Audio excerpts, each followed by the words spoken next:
Interesting. Interesting. You know, I I like to throw pebbles or rocks into water and watch the ripples. You know, a lot of people find that to be a nice, weird pastime, much like the ripple Steve Sparks made. What did he just create, right? Do Richard Hitchison, does he still go after Montana Love? You know, he did call him out just like 20 minutes ago before that loss. And in that upset, Steve Sparks picks up the Intercontinental, the WBA Intercontinental. It's real tricky, real tricky because for those who don't know, that belt in the boxing system, it now allows for the WBA. Steve Sparks kind of has the unlimited passport, the golden ticket kind of. That Intercontinental, it allows him to go wherever the champion is. You know, the WBA Continental, it allows you to connect continents. Like if I'm in the United States, I can fight in Canada, I can fight in the States, and I can fight in Mexico. That's what the Continental allows me to do.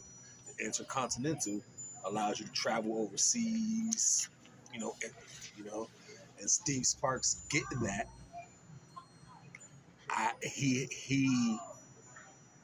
it's interesting to see where he ranks now because I was checking it out and I couldn't find him in the rankings. Like I guess consider that he jumped up and lost to Tenzou. The wowzers, right? So that's gonna be very interesting. And I said it gets funky. It gets funky because the fucking WBA,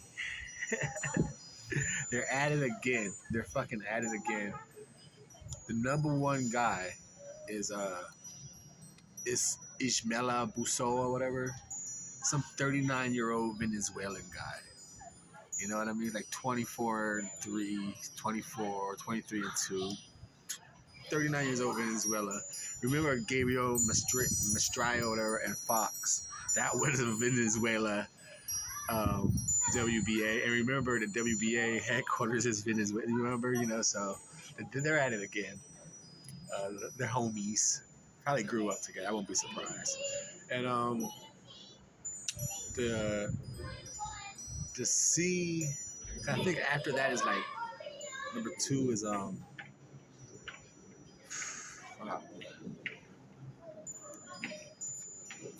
the dude with the reach, the dude with that long ass fucking reach.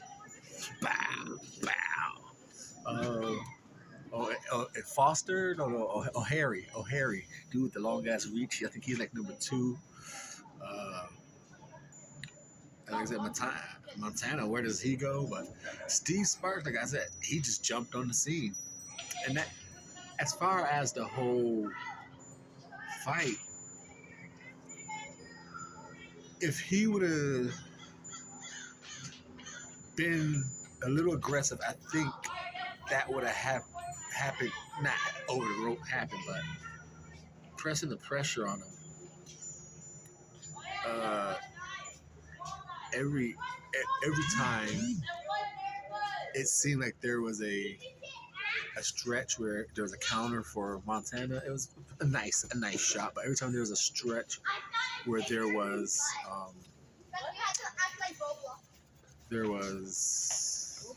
a spark moment, it seemed like, whoa, like you actually saw the fight change. You know, you saw the knockdown, and an awkward rhythm. It looked like there's a hinge, like a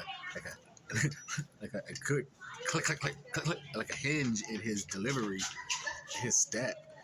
But that off-rhythm delivery was able to catch Montana a lot of times with the right, whether it's swinging with the feet, you know, turning with them when he trapped Montana Love against the ropes on the second, in an awkward angle, or just regular, just press him like in the fifth, fourth round against the ropes.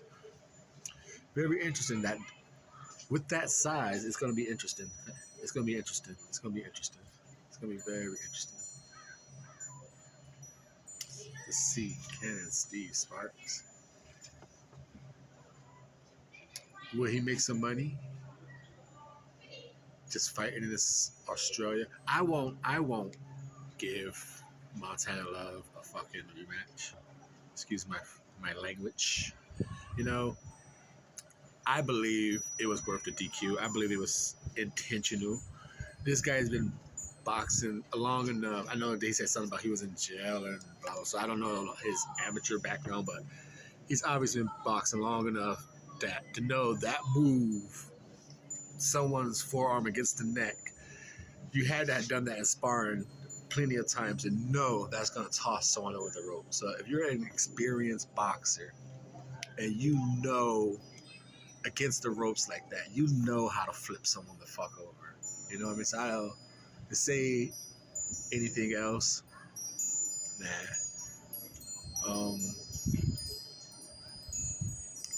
Interesting. Very interesting. Where does Steve Sparks go? There was good counter shots, but it looked like the fight was heading Sparks' way. You know what I mean? It looked like he figured out how to pressure. But like I said, the fact that the delivery was a hiccup delivery,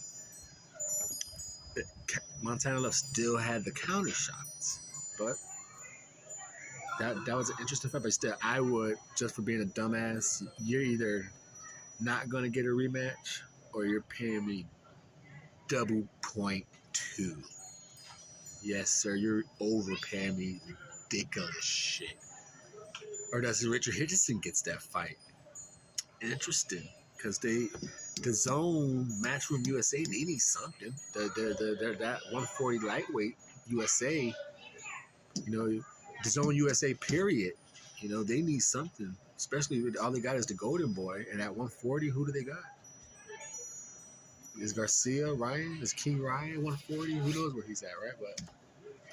But they need something. So Montana Love shit at the fucking carpet. Hitchison, they try to have a super fight right there quickly.